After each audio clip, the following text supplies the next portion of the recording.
Всем привет! Мы продолжаем рассматривать масштабные модели грузовых автомобилей из моей коллекции, и в сегодняшнем видеоролике я хочу вам показать очень старую, на сегодняшний день довольно редкую и, на мой взгляд, интересную масштабную модель сидельного тягача марки МАЗ в масштабе 1 к 43. Эта модель начала 2000-х годов, ее изготовляла белорусская мастерская SMM, он же Scale Model MAZ, и не стоит путать эту мастерскую с современным костромским брендом SSM, он же Start Scale Models. И у SMM в то время был довольно обширный ассортимент различных грузовых автомобилей марки МАЗ, также они предлагали многоосники МЗКТ и карьерные самосвалы марки БелАЗ. У меня в коллекции есть пару моделей от этого бренда. Если у вас будет интерес к этим грузовичкам, то я покажу остальные масштабные копии в других видеообзорах. И мое знакомство с супермазами в масштабе 1 к 43 началось в середине 90-х годов. И мой первый грузовик был МАЗ-5337 от компании Ансольда. Это машина с красной кабиной и синим кузовом. Она до сих пор есть в моей коллекции. Я ее как-то вам давно демонстрировал в одном из своих видеороликов, но у нее, к сожалению, на сегодняшний день растрескалась кабина. У этого МАЗа кабина была металлическая, она составная, состояла из 5 деталей, 2 боковины, лицевая часть, задняя стенка и крыша. И эти детали были склеены в единое целое. Так вот, у меня, видимо, клей рассохся, он потрескался, и было желание разобрать эту кабину, снять старую краску, заново ее склеить и покрасить, но потом решил оставить ее в первозданном виде, чтобы сохранить ее аутентичность. И если у вас будет интерес, я могу сделать сравнительный видеообзор, где мы посмотрим на МАЗы от разных брендов и сравним их с современными китайскими изделиями. Если говорить о старых супермазах, то можно еще отметить такой бренд, как Modus 90. У него одни корни с компанией Ансольда. Модели немножко отличались друг от друга. У Модуса была цельнолитая кабина, и, на мой взгляд, она была более грубая, чем у бренда Ансольда. Но у меня, к сожалению, нету модели в коллекции от бренда Modus. И на тот момент, по-моему, предлагали всего 3 типа супермазов. Это бортовой грузовой автомобиль, самосвал и сидельный тягач. И когда эти компании канули в лету, то их наработки сохранились, и они перешли к SMM. И, кстати, пластиковые навесные детали у SMM очень похожи на те, которые использовались на моделях от Ансольда. Видимо, передали литьевые формы или, возможно, передали нераспроданные запчасти. Кто знает из вас точнее, тот может написать об истории этих компаний в комментариях к видеоролику. Давайте начнем с обзора этого замечательного грузового автомобиля. Он продается в пенопластовом боксе, который состоит из 2 частей. И на крышке данного пенопластового бокса есть вот такая оранжевая наклейка, на которой изображен сидельный тягач марки МАЗ. Тут он именуется как МАЗ-5432, но на самом деле это грузовик с дневной кабиной, и у него должен быть индекс МАЗ-5433. Видимо, производитель не заморачивался, и также на фотографии изображен грузовик с ранней облицовкой радиатора. У меня же модель с более поздней облицовкой радиатора, но, видимо, здесь не стали менять фотографию. Также указан сайт производителя, я на него заходил, он не работает, поэтому сложно сказать, что на нем было раньше, возможно, какой-то каталог, и написано, что это модель ручной работы.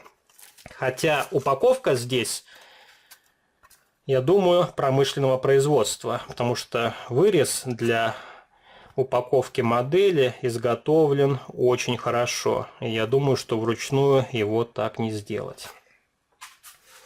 Но от упаковки перейдем к самой масштабной модели. Она довольно увесиста. И рама у грузовика металлическая, она окрашена черной краской. Навесные детали сделаны из пластика, окрашенного в массе, а кабина отлита из эпоксидной смолы. И, кстати, у кабины довольно хорошая геометрия, сразу узнается прототип. И эта модель, кстати, довольно хорошо попадает в 43-й масштаб. Но, конечно, есть некоторые нюансы. Например, по современным меркам кабина изготовлена довольно просто. Очень много элементов, которые отлиты единым целым с кабиной. Дверные ручки, поворотники, стеклоочистители, поручни, также аэродинамические щитки, облицовка радиатора. Все это просто обозначено краской. Хотя издалека выглядит довольно хорошо. Зеркала заднего вида – это отдельные элементы, металлические ножки, пластиковый корпус, также серебристой краской обозначено само зеркальце.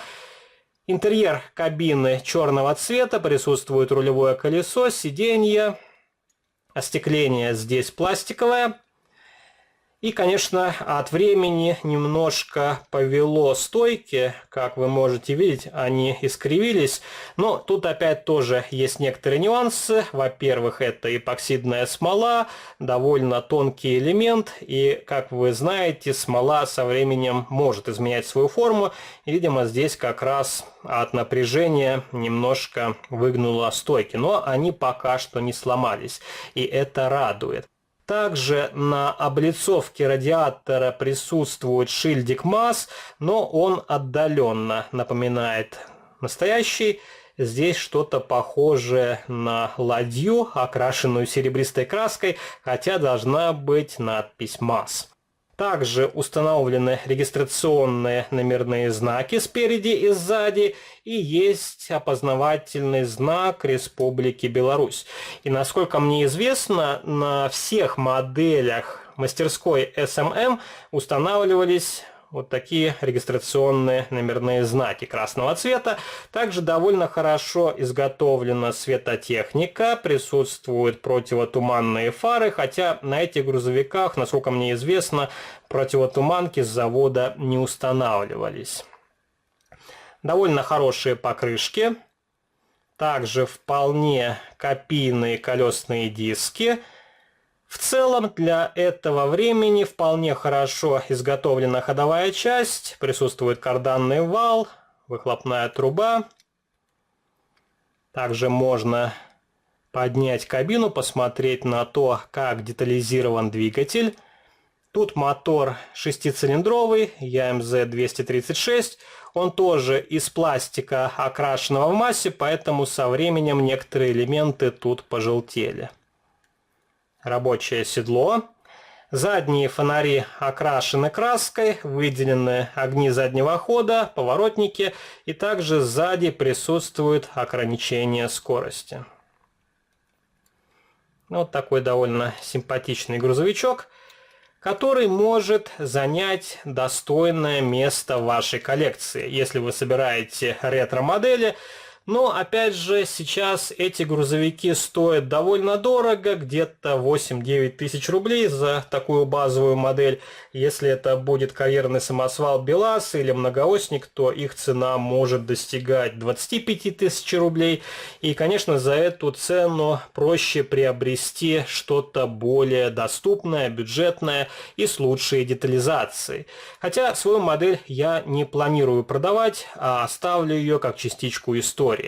Пишите ваши комментарии, что вы думаете о модели сидельного тягача МАЗ-5433 от мастерской SMM в масштабе 1:43. Какие модели супермазов есть у вас? Возможно, у вас есть промышленные модели от костромских брендов, Автоистория, Startskill Models, аналог из журнальной серии. Возможно, вы самостоятельно собрали модель из набора AVD Models. А возможно, у вас есть какая-то эксклюзивная модель ручной работы, которая которая изготавливалась под ваш заказ. Если вам понравился данный видеоролик, не забывайте поддержать его лайком. Также вступайте в мои группы в социальных сетях ВКонтакте и Фейсбуке. Если вы не нажали на колокольчик, то самое время его нажать, чтобы не пропустить уведомления о выходе новых видео на этом канале. И можете заглянуть и подписаться на мой второй канал, там тоже выкладываются видеоролики на масштабные модели из моей коллекции. А на сегодня это все. До новых встреч. Пока-пока.